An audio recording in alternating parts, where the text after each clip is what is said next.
Assalamualaikum warahmatullahi wabarakatuh. Selamat malam, salam sejahtera untuk kita semua.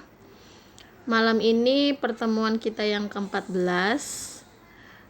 Minggu depan harusnya sudah minggu tenang ya, tapi kita akan gunakan minggu depan untuk satu pertemuan lagi dan kuis. Oke, langsung aja.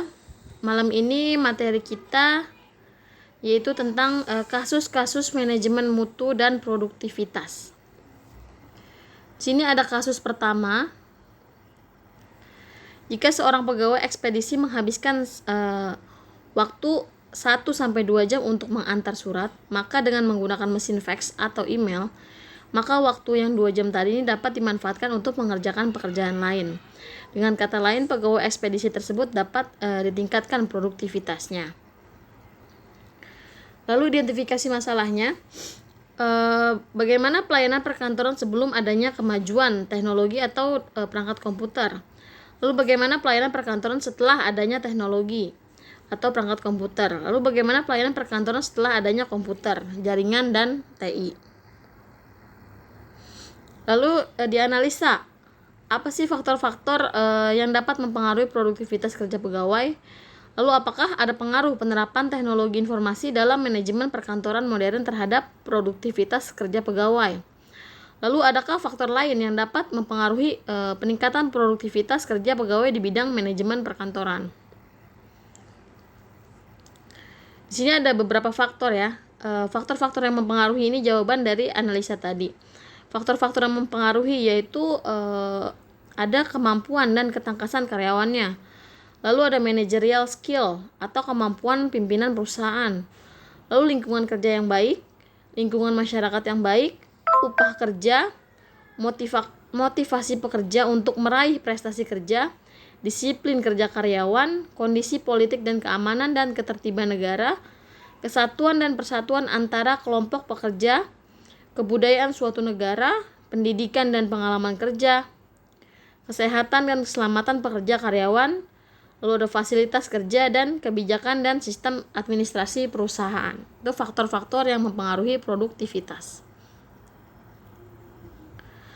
Lalu untuk pengukuran produktivitas kerjanya, yaitu penggunaan waktunya. Dari kasus tadi, untuk penggunaan waktu dari yang harus mengantar email membutuhkan waktu 2 jam, kalau lewat menggunakan email atau fax, itu penggunaan waktu pasti akan menjadi lebih efektif dan efisien. Lalu untuk outputnya apa? Sedangkan untuk outputnya ini hasilnya yaitu produktivitas karyawan menjadi lebih baik sehingga produk yang diperoleh sesuai produk yang diinginkan oleh perusahaan. Jadi kesimpulannya, untuk penggunaan teknologi informasi dan komunikasi ini meningkatkan produktivitas kerja pegawai.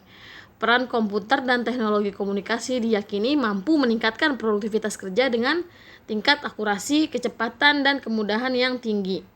Penggunaan aplikasi komputer yang merupakan ringkasan sistem informasi manajemen kini banyak diterapkan di kantor-kantor pemerintah maupun swasta dengan sistem database yang kompleks dan terintegrasi sehingga peningkatan produktivitas kerja pegawai meningkat sangat signifikan. Dari pembahasan berikut ada beberapa saran, yaitu dalam pelayanan awal untuk database ini hendaknya terjadi pelayanan satu atap sehingga tidak terjadi kerancuan data pada setiap unit-unit kerja.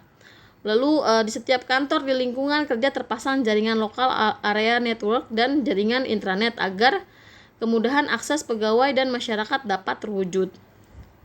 Jaringan yang sudah ada sudah selayaknya dikoneksikan ke seluruh sistem secara terintegrasi serta adanya sinkronisasi data antar unit-unit. Jadi dari kasus ini untuk meningkatkan produktivitas digunakan teknologi ya. Jadi teknologi itu salah satu objek untuk meningkatkan produktivitas. Lalu apa sih hubungan kualitas dan produktivitas ini? Jadi pada dasarnya tujuan utama dari suatu perusahaan bisnis yaitu menghasilkan keuntungan ataupun profit yang sebanyak-banyaknya.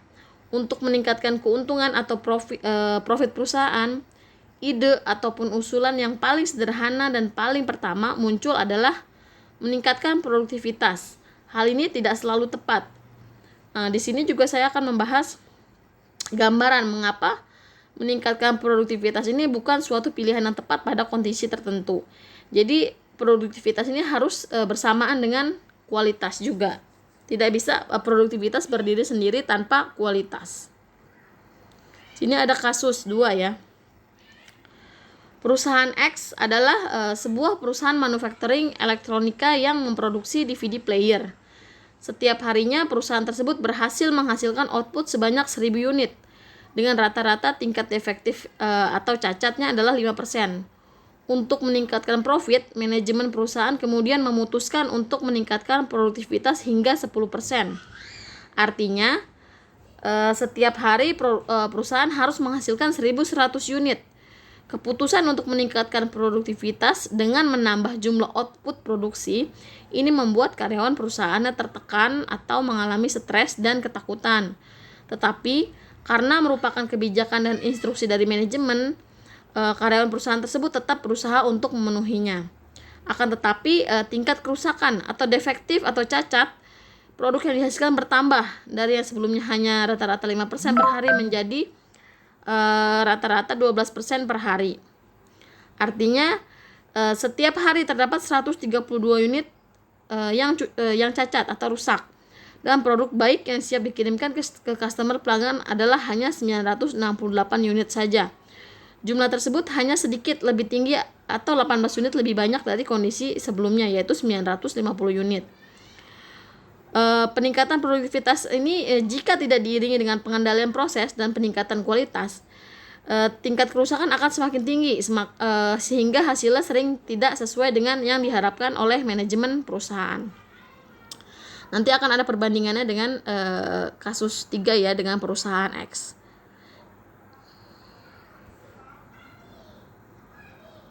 Nah, di sini ada kasus 3.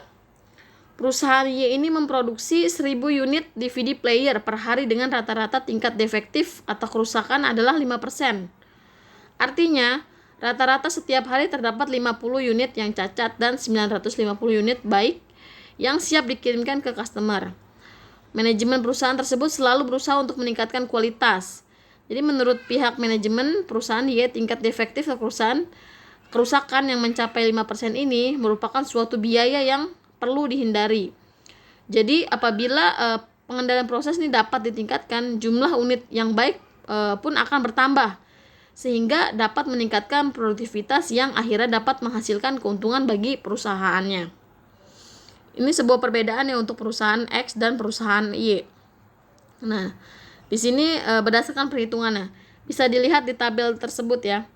Ini sebelum permintaan untuk menaikkan produktivitas, tingkat kecacatannya hanya 5%, tapi setelah ada permintaan untuk menaikkan produktivitas, justru cacatnya atau tingkat defektifnya meningkat menjadi 12%. Ya, walaupun jumlah yang diproduksi meningkat senilai 100 ya, lebih tinggi dibanding sebelumnya, tapi tingkat cacatnya lebih banyak, dari 50 menjadi 132 produk yang cacat. Jadi yang baik pun meningkat hanya sedikit, sekitar hanya 18 produk yang meningkat. Ini untuk perusahaan X. Nah, ini untuk perusahaan Y, sebelum meningkatkan kualitas, ini cacatnya 5%, tapi setelah meningkatkan kualitas, ini bersamaan produktivitas dan kualitas ya. Ini cacatnya berkurang menjadi 2%.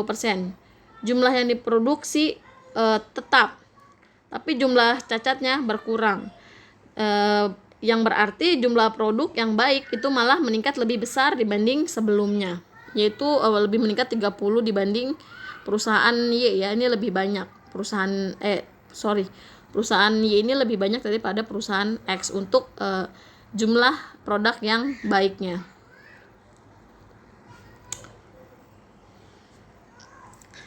Jadi dari perbandingan tabel tersebut ya, kita lihat perbedaan pada hasil dari perusahaan X dan perusahaan Y.